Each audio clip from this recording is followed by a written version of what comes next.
no ne anka no wo chena bi gi kron ye beka say na asɛmba ɛna mo de asɛmba ne ye ka ye nka ne yi ye nka ne yi na no mampani John Mahama ye to abayi no ye de ne si so no se Ghana ye flight Ghana official presidential jet no na ohia update from the national security and san wetima use okay ana mampani di ni nua Ibrahim Mahama ne private jet no di tu kwan ɛhɔ no yenya defense ne say oh ade any costume ɔman no de nti say private jet kra no a nya de so ɔman no yɛbɔ ka bia ɛna asɛm no ɛbɛsene kɔɛ but adeɛ bi akɔso a IB the issue is that say yanka ho asɛm ɛbɛtoa so mampani nua Ibrahim Mahama mane ntwe no ho na bu man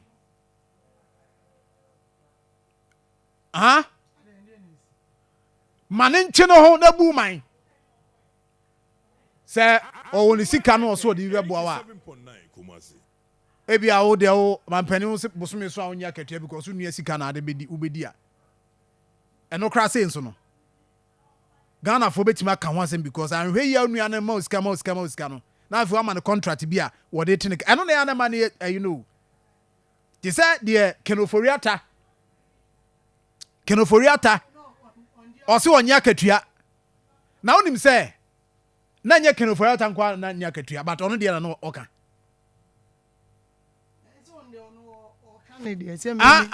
yes by one crofo no nya katua as ministers one of them I met my mention Ibrahim Champon Brian unu say Brian oye minister nyina no nya katua ba ono wanka kenoforiata gba so the issue is that kenoforiata no wonka nyina no onyi sika wonye katua nyina no na ni data bank no na ho na wajine commission the commission anu wajine no hu ni say commission kra ya de nti wanye busumi akatua enye hwe nti onu de say ubo kan abaso say na wonye akatua no onye akatua ni data bank sika na fam Ghana ha busia ne agine onya bidi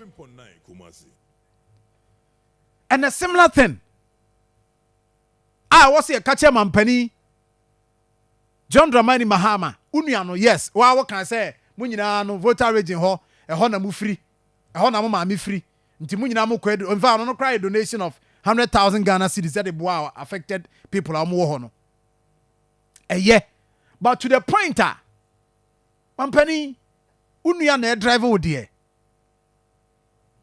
no Ibrahim you see why you president o wonya busua pani 87.9 Kumasi unofficial mampani kokoye na official omo visit tidal wave yes masa say unofficial o say den o mampani onya fra konwa ne pe obeye state ni ye dia ba bia wo kɔ bia wo se ye ne me ye ni wo no ho sempo eye kuro ni mu na wode mampani na mu a eye wrong say ye kuro ni mu mpo omuduru ho no na mampani akotena kam no eye wrong because distance na mo cover no bibia timisi enti mampani John Mahama unia Ibrahim Mahama se wo yo man dia unya busuapani wo ya busuapani dia na unia beka jozo mabusuapani ekọ ba bi nti no me de ne ekọ you are now for the state se na wo position na no oboa na no odo wo no tu kwan wo no ye ne ma bi a that is okay but say see idea oman no ye won krofo a ya fa wo mo no na ma ye tu o mo ka uwo driver state protocol, everything. Nti nya afe na we have a show off. See a show off. It's enough. Any na mo o see free mo no. Ati ase. Masem tiawa. Omani nuano omani ntwe no. 87.9 Kumasi. Anya busu apani. Eye Ghana man pani. Maybe. Aha. Ma minim. In fact, I dear mampeni enye bida. This is the first time I mean say when you and I say a family member, no. Even obaya or buy and son walk was abbey. Me whom bida. Minim the SAB and a man who did me and so. Oh, maybe. Enti the can say minim at the point what happened in nay ama unyana a driver no on that very day minim ni esi and I make us a me who ni bid entry but the esi it is better say you bet from ampani adviesi so say official onya busu apani and say bibi na esi and be a driver no driving na nkasa meaning pa on to mean driving na officially I think at the presidency the nyon nko na ye driver ho they make what I say enti no it was said there should be a provision say driver now driving no say we ni what next nipa be na also kino enti the next action say medium now enti wo kan kosi sen me kan kosi say o de tie ni say ti o say John one and official year duty there and say Emma e hono na me pesa mo de bebam so official no e official no e non official no e hwan yo o ye Bema me tie unim say ye wo Ampani Crown at this point or be say any official 7.9 Kumasi. Say be family engagement no maybe no private no family engagement. So no dey chin one obi anu ni asem. I am saying that omo ye official ministers mu ade at a point omo ankasa a driver omo emma former minister ho emma former minister asem de fato ho ne enka Ghana mampani ho asem and I make sure say John in as much say ye condemn the AC no me person me rush bibia ni wiase ha bibia ni me gina say bibia ni ho abe convince me bibia ni ho say adan ya yeduru ho na ai driver no Johnson de no nti osi ko Johnson na ni nua tu no na ni nua no tu no between sa ho no be friend okona BBC ya enye but nia entia ye nya official driver ba ko amana me drive na onia ne ko drive ne eno me mpese me ko honom ada wunim minim timi nko ho e bia ye nya nkyeremu asu nie entia onia ne drive no enti once a year condemn no me mpese ye be ka no more aproso bebre because ye nim ne esi entia ma onia ne be drive say John dey make what so ne me ya o be so ne mandi kan de mani ni kan oh me ba bi ani kan o be so ne mani ni kan me no ba bi ani kan but say John sometimes no maybe wo ho a eni kwa say me kan say ye be gina bibi a ye hu no so wo bra ye nya nkyeremu sometimes we need to have a brief e wo say nya nkyeremu ansa na ya condemn enya ni nyina na entempa na no warahye na wababonte abeka bibi enti me no ya adwe 100% say eni kwa so onua no etwi no officially eni kwa so otwi no whether say no wadi ka kan say you official say you official eni kwa so otwi no na medical ka cho say previous administration obaye no ene a obaye mi hu bi da mampani mi hu ne da so bi fufuro etwi no apart from official driver onene nam even o go position kra no o ko fie no me hu say obi etwi ne da oni anase nipa ofo bi etwi ne da driver minim no enu ntina me say nipa enti esi no so you see yes no me wan say say Ibrahim mom ne kotwi no say normal okay normal ma ye oh yeah enti me but say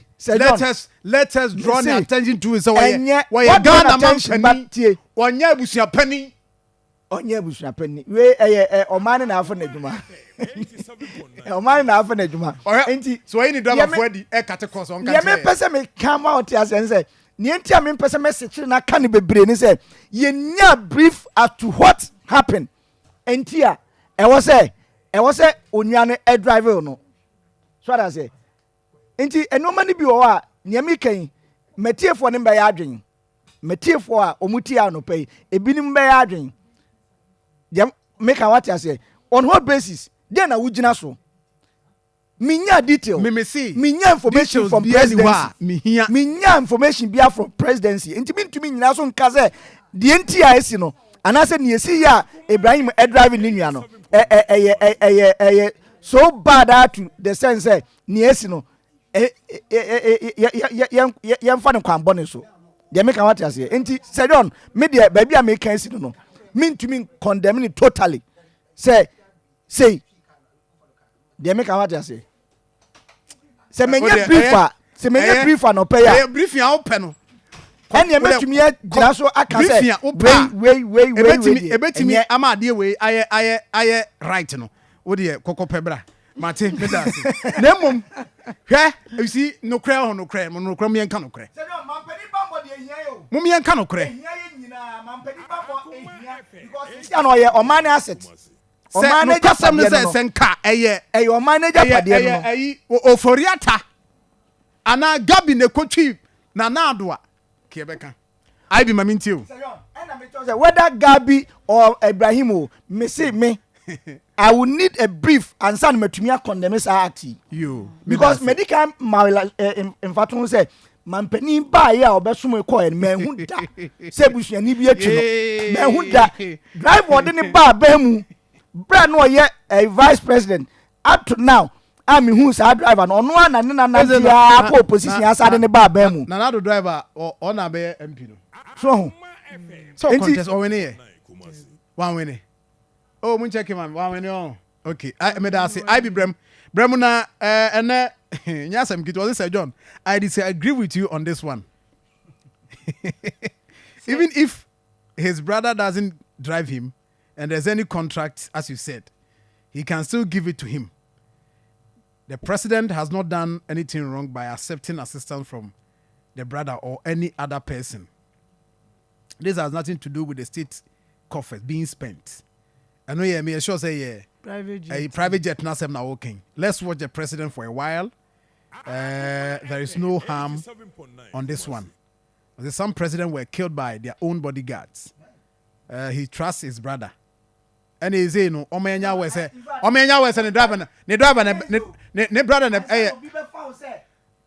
nanchi what am I been kanasem I be kan there mami Sir John asem na aba no ti said the can on the face of it ti said the show video iso de ubetimi aka say enye ne kwan so because the official visit. But the entry canon, so sometimes you see,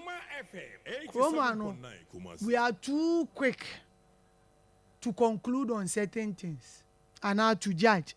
When you need information on both sides, maybe they honestly, in my life, my principle back when I say, I'm slow in judging issues. Once I break and say, na maybe me fact both sides. And I'm at and I maybe watch Bakuba Weno, Wabwa, or so on Chrom. Enti no, what me for Baconesa. Now, where I disagree with you, so they say, Untimin can't tell me say, who a president, whom you are intimate your driver. You see? Obi ti say o driver. I know when officially. Na make one ka officially. Me ba but as we that me ba officially any be bia wa ha say. Me ba any be bia ha say. Ibrahim Mahama na mampani driver. There be enti na me ka say o hone there we condemn because as we speak you say you na any official driver but o ka no ye condemn enu ye no o ko step further ka say o yo man paini a untimi nkofa unua embe o driver because enye ebusuan paini enye family edwuma. I am saying that because of you see because of I be meba mami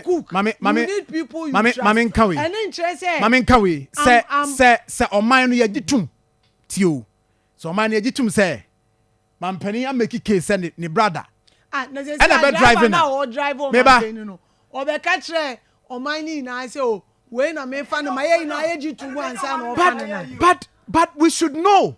No, any them until make say on the face of the who you know. Any there me no way adwene say especially when it's official visit and him say nipa no official driver. Yeah, any there so. But me baby ana me call a step further na ka say. Now o ka say o man pay ya onye busia pani. But I was always on one penny bet me half a new as the driver. But it should be official. To say the old cano. It should be official. I him say, way any driver. But as we speak, bodyguard crowd bet him half because I know as we speak. Yeah, can say Mampani Ibrahim Mahama, Mampani John Mahama, the driver. Debbie, for now the onion in the driver. Onion driver. Unless maybe we are engaging back door in an American. But make us say, we should also be slow in judging, in taking decision. When you don't have fact in fine. Maybe I say the American because we don't have fact in on the face of it. You have a condemn. But on the face of it, I may condemn me to Mampani for say the rate at which, because you can be about from. The rate at which obi the ane de oboboy ya fabusuani nyina de be se ho Ghana for condemn. Oba ye yesi e be boa na ma na ye adwuma no. Ni nua no. Wa ye say wa boa no ne campaign mu ma. No, say private jet ni say o use o as I'm saying say ya we efri ha e be ko next one. Yeah fix it no use o mind. Oh yes. Enti eno no de me hu issue because oba foforo na no enye in good shape no yenso ye pese save cost enti oba na o mind there no was no in good shape no ni nua de no onja nto na still on current bi ana enye the same rented ones ya na e kan one asem say e cost ye unless say me I will have issue whereby o mind de ye adwuma is in good shape but still na no wo de ato and who you so near the end yes and then every sorry to say every sensible person will condemn it. But Sir John Samabana a regional minister by say Yamano official cast. But to above from no see cast in be is not in good shape. Into you so on one personal cast. A idea or buy no still on you soon a walk or be. And a yes and bon car, we will condemn it. Or buy in good shape, what's it there be? Because the former minister Simon or Siemens are a use unti, or no use, and to overquarrel TB, now on minus and bon car. And then we have every right to condemn it because ye no says here, you to say the economy is not in good shape. Scan new or mining until we have to do everything possible to save cost. And but so by now also when it's not in good shape or many idea be and a mark of friend on me use at no cost to the state. Why should we be worried? Okay, so my take on my take on presidential jet was not in common media. I did not condemn it. I said, say, but the rate at which I am advising the president, say, so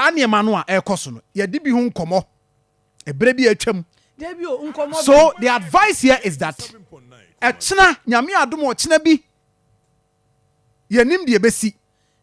now, for your Babetta radio service, I said, national security for now, And a state security na mo ye den. So that is the point for private jet no there. Ya kan wan say I mean kan wan say because ni nua no a wono na sa asem no kosi ni so. And a second one in so ba. I am advising the president that sa de no ontwa so. Se na na do be ya busua pani kofa gabi no mo ne hwan mo ba be ye na djuma. Ghana hayanka. Now was Oko Yusu Gabi jet at a free cost now mine kan. En fa jet me ba IB say what the jet dia no me ba so the tie. So the jet dia no because my emphasis was not on the jet. And I'm not no. But what I said was that eno aba me akako asu say na eye na enye ya kan wasem ko. And then another thing asaba am ye kan.